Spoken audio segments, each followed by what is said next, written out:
கர்த்தருக்குள் பிரியமானவர்களே, உங்கள் யாவரையும் ஆண்டவராகிய இயேசுவின் நாமத்தில் நான் வாழ்த்துகிறேன். ஆண்டவர் நம் ஒவ்வொருவரையும் தம்முடைய சமூகத்தில் ஏற்புடையவர்களாய் மாற்றும்படிக்கு அவருடைய குமாரனை அனுப்பி நமக்கு நீதி என்றும் வஸ்திரத்தை தரித்தார்.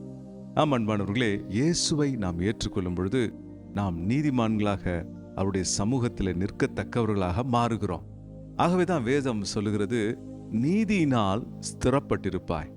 நீங்க ஒரு கம்ப்ளீட்டான வாழ்க்கை வாழணும், ஒரு பூரணமான வாழ்க்கை வாழணும் அப்படின்னா நீங்க நீதிமானா இருக்கிறத உங்கள் உள்ளத்திற்குள்ள நீங்க நிச்சயப்படுத்தி கொள்ள வேண்டும்.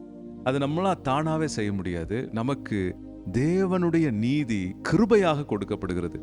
தேவனுடைய நீதி இலவசமாக ஒரு பரிசாக கொடுக்கப்படுகிறது.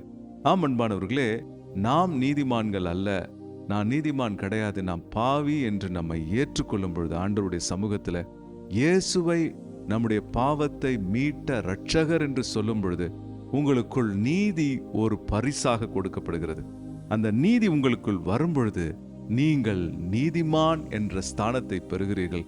நீங்க எப்போதும் அந்த நீதிமான் என்ற ஸ்தானத்தில் இருக்கிறபடினால் நீங்கள் அரசாளுவீர்கள், நீங்கள் ஆளுகை செய்வீர்கள், நீங்கள் ஜெயிப்பீர்கள், நீங்கள் மேன்மை அடைவீர்கள்.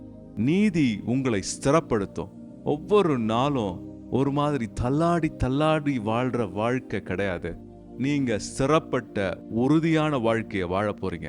கர்த்தர் அதை தான் உங்களுக்கு கொடுத்திருக்காரு. இந்த நாளிலிருந்து ஒரு தீர்மானத்தை எடுத்துக்கொள்ளுங்கள்.